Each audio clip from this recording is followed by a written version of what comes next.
Picture this. It's 4 p.m. The trail you were on an hour ago has dissolved into undergrowth that looks identical in every direction. Your phone has 2% battery and no signal. The temperature was a reasonable 58 degrees when you set out this morning, and it is currently dropping at a pace that feels deliberate. You have maybe 90 minutes of usable daylight left, and somewhere in the back of your mind, a very calm, very serious voice is beginning to say, "You might be sleeping out here tonight." What you do in the next 2 hours will determine whether this becomes a story you tell at dinner or a situation someone else tells at your memorial. And before you think that's dramatic, it isn't. Hypothermia kills more outdoor recreationists in North America every year than almost any other environmental cause, and it does not require a blizzard. It requires wetness, wind, and a temperature below 50 degrees Fahrenheit.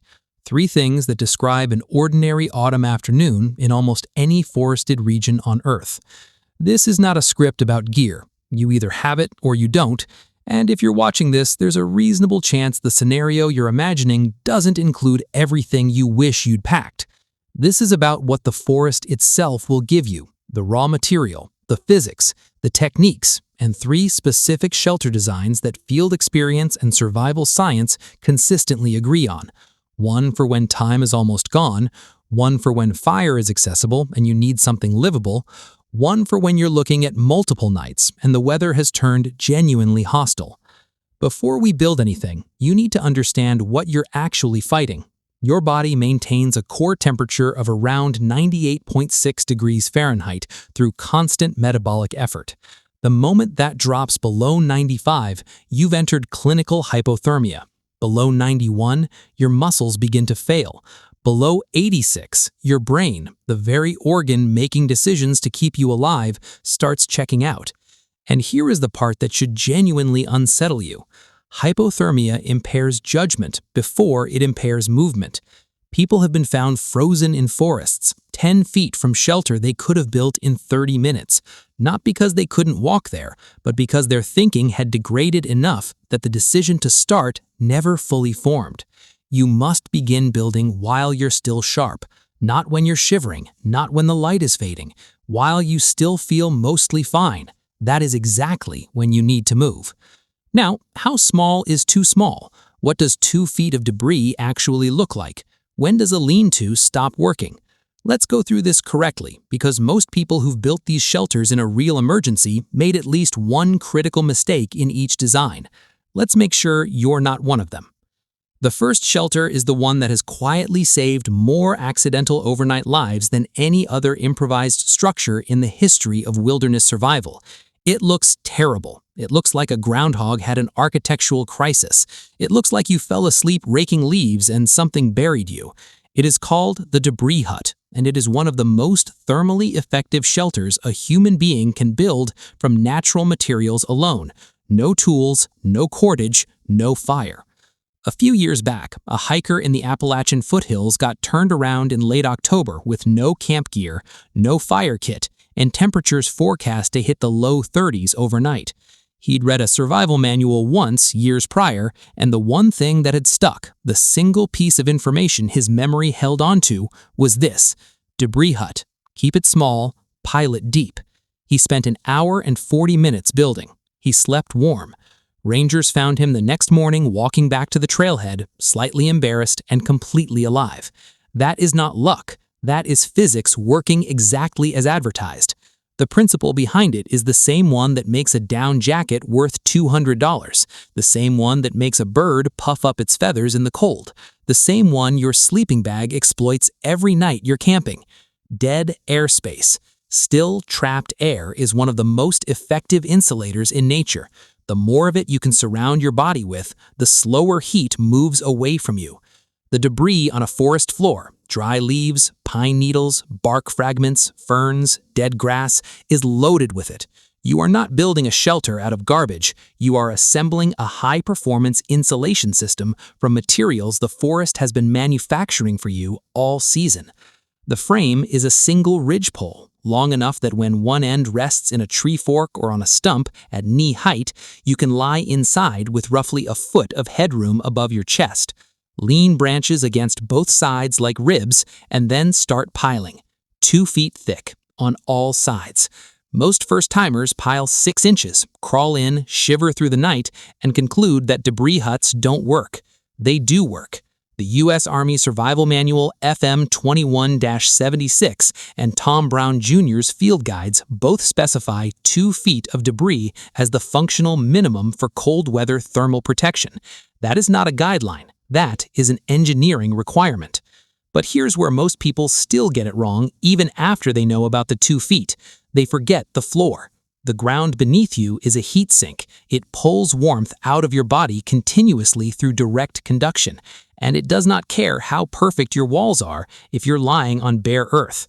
Pack a foot of debris on the floor before you get in. Then pile more in behind you when you crawl inside, plugging the entrance like a cork in a bottle. In a properly built debris hut, body heat alone, no fire, no gear, no chemistry, raises the interior temperature 20 to 30 degrees above outside air. That is the difference between hypothermic and alive. One critical condition: the debris must be dry. Wet leaves lose most of their insulating value because water conducts heat roughly 25 times faster than still air. If the forest floor is saturated after rain, peel back the outer wet layer to reach drier material underneath. And if everything is genuinely soaked through, the kind wet where you're wringing out handfuls of leaves, shift your strategy. Strip large, flat sheets of bark from downed trees, create a raised sleeping platform first, layer bark overhead as a roof, and then pack whatever drier debris you can find around and beneath you. It changes the build sequence but preserves the thermal logic. One more thing about the debris hut that almost nobody mentions: ventilation. Leave a very small gap or thin spot near the entrance, a breathing hole essentially. A fully sealed debris hut traps carbon dioxide over a long night. You won't suffocate dramatically, but you will wake up with a headache, reduced cognitive function, and a grogginess that impairs your morning decision-making. A small ventilation point solves this entirely without meaningfully compromising heat retention. And keep the structure small. This bears repeating because the instinct is always to build bigger. Would you rather shiver in a roomy shelter or survive in a tight one? Every cubic foot of interior space beyond your body's outline is a volume your metabolic heat has to fill before it can actually warm you. You are not a furnace. Size down. The debris hut is your 90-minute emergency option when time and daylight are nearly gone. It has one job: hold your core temperature through a single cold night, and when built correctly, it does that job reliably in temperatures well below freezing. But it offers nothing beyond survival. You can't sit up, you can't tend to fire, and you can't signal anyone. You're in a pile of leaves, alive, which is exactly enough for night 1. For night 2, if it comes to that, you need something with more to offer. The lean-to is the most historically documented wilderness shelter in North America. Indigenous peoples across the continent built variants of it for thousands of years. Explorers, trappers, and military scouts used it as semi-permanent base camp. It appears in virtually every major survival manual ever published, and it has survived that long in the human toolkit because it solves a problem the debris hut cannot. It lets you live while you're in it, not just endure. Here's what a badly built lean-to looks like, because most people have only ever seen the bad version. 2 poles leaned at a shallow angle against the horizontal bar, covered with a sparse scattering of branches, sides open to the wind. No fire, no thought given to orientation. In mild conditions, it keeps rain off your head. In actual cold or wind, it is essentially decorative. What transforms a lean-to from a rain cover into a genuine thermal shelter is 3 elements working together as a system: a properly angled roof, clothed sidewalls, and a fire positioned with precision. Remove any one of those 3 and the whole thing degrades. The ridge pole goes between 2 trees at roughly chest height, lashed with paracord if you have it, inner bark strips from elm or basswood if you don't. Branches lean from the ridge pole to the ground at 45 degrees, forming the skeleton of the roof. Over those, you layer material from the bottom up like shingles, bark slabs, conifer boughs, bundles of leaves, each layer overlapping the one below so water runs off rather than channels through. A properly shingled lean-to roof handles moderate rain without significant penetration. Then, close the sides. Angle additional poles from the corners of the ridge pole down to the ground and fill those triangular panels with branches and packed debris. This is the step most people skip because the shelter already looks finished. It isn't. Open sides and wind will drain your fire's heat before it reaches you. Now, here is the part that separates survivors from statistics when it comes to the lean-to, and almost no guide addresses it clearly enough. Wind direction. Before you commit to a site, figure out which way the prevailing wind is moving. Wet your finger. Watch how smoke drifts from a small test fire. Stand still for 60 seconds and feel which direction makes you cold. You want the open face of your lean-to perpendicular to the wind, not swallowing it head-on, not getting pushed from the back wall towards the front. A wind shift that drives smoke directly into your sleeping space is more than miserable. It is a carbon monoxide hazard that will pull you out of a warm shelter into cold air at 2 a.m. and undo everything you built. The fire goes 4 to 5 feet from the open edge, close enough to push radiant heat into your sleeping space, far enough that sparks don't land in the dry debris material around the structure. This distance matters in both directions. Too far and the heat dissipates. Too close and a single ember finds its way into the leaf pile on your floor, and you have a different emergency entirely. A long fire built parallel to the shelter's length spreads heat evenly across the full sleeping width. The back wall of your lean-to reflects that heat inward. Add a reflector wall of green logs stacked 2 feet high on the far side of the fire, and you've converted a campfire into a directed thermal system that Ray Mears has documented, and military survival programs across multiple countries have validated. Beyond warmth, the lean-to gives you something the debris hut cannot: presence. You can sit up and think. You can feed the fire and watch the forest. You can signal with light if someone is searching. Speaking of signaling, if you're in a lean-to and you have any brightly colored clothing, drape a piece of it on a branch outside the shelter where it's visible from above. Scratch a large SOS in the dirt or snow in the clearest open area nearby. Rescuers will find a fire's light at night and colored markers by day. The lean-to's open face makes both of those strategies possible in ways the sealed debris hut does not. The lean-to's single vulnerability is also its greatest strength. It depends entirely on fire.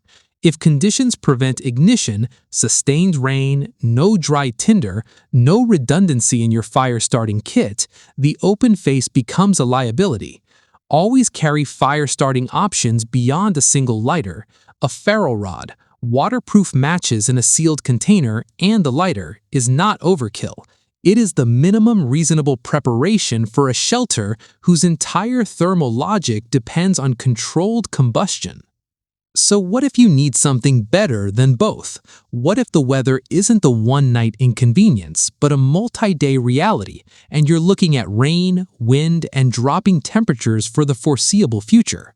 That is where the third shelter earns every minute of the time it takes to build. The A-frame ridgeline shelter is the structure most experienced wilderness travelers quietly admit is what they'd actually construct if they were genuinely looking at serious time in the field. It combines the sealed thermal logic of the debris hut with the livability of the lean-to and adds something neither of them can offer: genuine all-weather protection in a structure that improves the longer you work on it. The design is straightforward: a single ridgepole elevated on forked supports at each end, or lashed between two trees if they cooperate, with a symmetrical roof pitching down on both sides from the ridge to near ground level. The A-frame geometry distributes structural load evenly, sheds wind laterally rather than catching it, and maintains a ventilation gap at the ridge while keeping the sleeping space sealed low at both sides. This shape appears independently across construction traditions worldwide, in buildings, in bridges, in aircraft, because it is one of engineering's oldest answers to the problem of keeping things stable and dry under variable load. You're not improvising, you're borrowing from one of engineering's oldest solutions. Site selection for the A-frame matters in ways that are easy to overlook when you're tired and just want to start building. Don't build in a hollow or depression, even a shallow one. Cold air is denser than warm air. At night, it drains downhill and pools in low spots. A hollow that feels only 2 degrees colder than the terrain around it can actually be 6 to 8 degrees colder by 3 a.m., and those degrees are the difference between restful sleep and the dangerous overnight. Additionally, and this is non-negotiable, look up before you commit to any site. Widowmakers are dead or partially detached branches overhead that look stable until a wind gust or the vibration of your building activity brings them down. Scan the canopy directly above your intended footprint. If anything looks dead, loosely hung, or already broken from its original position, move 10 feet in any direction. It takes 30 seconds, and it could save your life as surely as the shelter itself.